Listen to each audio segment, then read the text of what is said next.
The music pulsed through the room, a rhythmic undercurrent to the low thrum of conversation and bursts of laughter.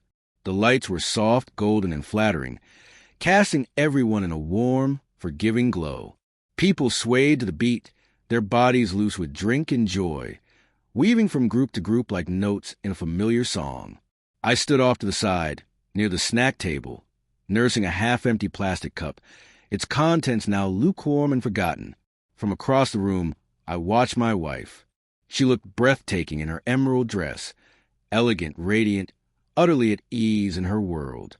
She was surrounded by her friends, laughing freely, the kind of laugh she used to share with me. But in the hour we'd been here, she hadn't looked in my direction once. We had come to this party together, one of her co-workers' casual get-togethers. But as soon as we crossed the threshold, she'd slipped effortlessly into her social current like water finding its stream. I, on the other hand, felt like a stone caught in the middle, heavy and still, resisting the flow. I'd tried, earlier, to join the conversation, to wedge myself into the circle. I made a joke, something harmless and light, placed a hand gently on her arm, offered a smile. She gave a polite chuckle, nodded, and turned seamlessly back to the conversation without a second glance. I lingered a moment longer, waiting, hoping she'd turn back. She didn't. So I did what I've learned to do. I faded into the background. The party continued without me. The bass thudded up through the soles of my shoes. A couple spun too fast nearby, sending someone stumbling past me, nearly knocking my drink. I sidestepped, bumping into a large decorative plant. With a half-hearted smile, I adjusted my coat and checked the time again, wondering how long I needed to pretend before I could slip out without making a scene. I wasn't angry. Not exactly. It was something quieter than that. An ache, slow and persistent, blooming in my chest. A feeling I'd swallowed more often lately. The sense that I was becoming invisible. We'd been married 5 years. Long enough to know the shine dims a little. But tonight it felt like I'd vanished from her life entirely. Not with a fight or a betrayal, but with a gentle, imperceptible erasure. I sipped my drink, barely tasting it, scrolling through my phone out of habit more than interest. A way to look busy. A shield. That's when I noticed someone walking toward me. She moved with an ease I envied, poised, deliberate. A woman in a navy blue dress, around my wife's age, her eyes bright with something playful and kind. She stopped in front of me, tilting her head. "Hey," she said, smiling.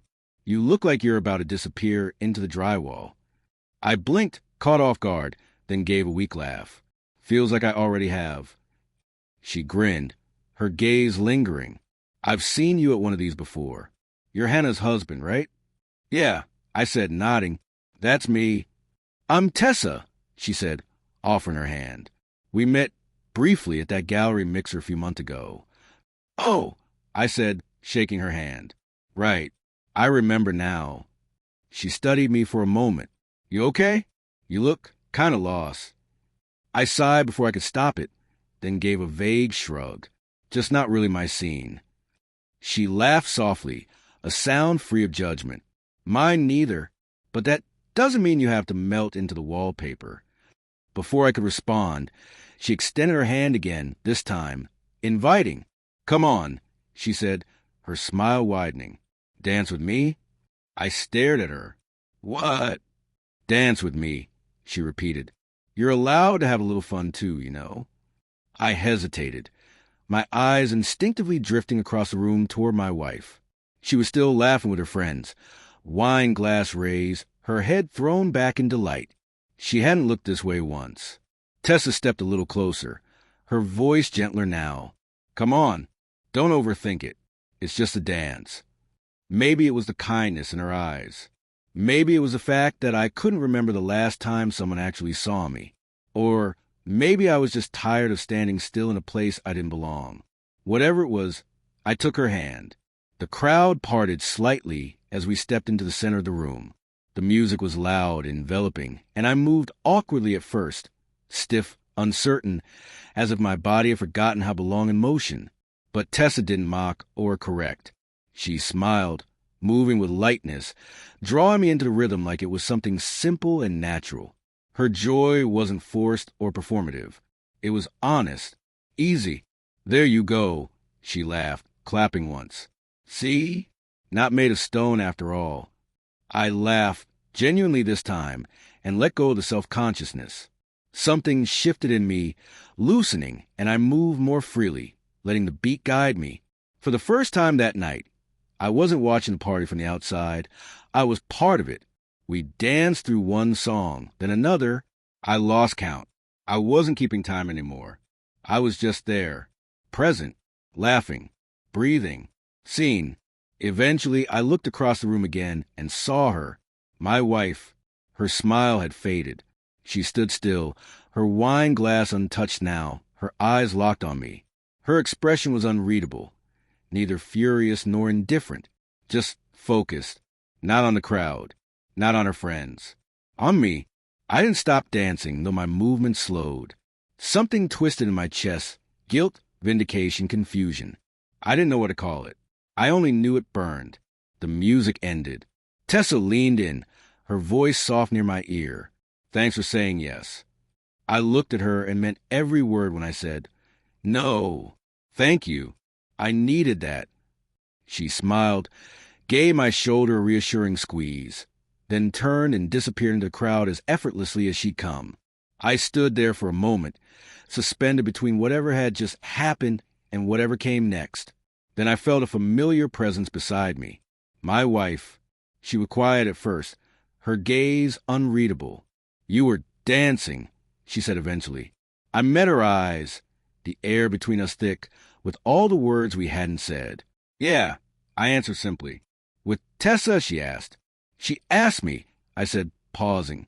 And you were busy. Her eyes flickered, and she looked down, fingers toying with the thin bracelet on her wrist. I didn't realize you were feeling left out. I didn't answer. There wasn't much to say. We both knew what had gone unspoken for too long. I'm sorry, she said at last.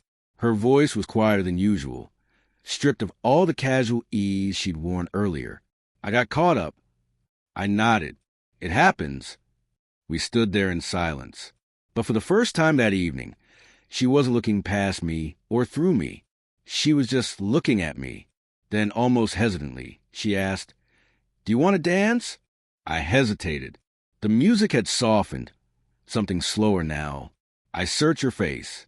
Only if you really want to, I said. Not because you feel guilty. Her voice barely rose above the hum around us. I want to. So we stepped onto the floor together. This time, our movements were slower, quieter. There was no performance in it, no grand gesture. Just her hands and mine. Her presence finally aligned with mine again. We moved gently to the music. Something between us eased. Maybe not everything was healed. Maybe we still had miles to walk back to each other. But for now, she was here, with me.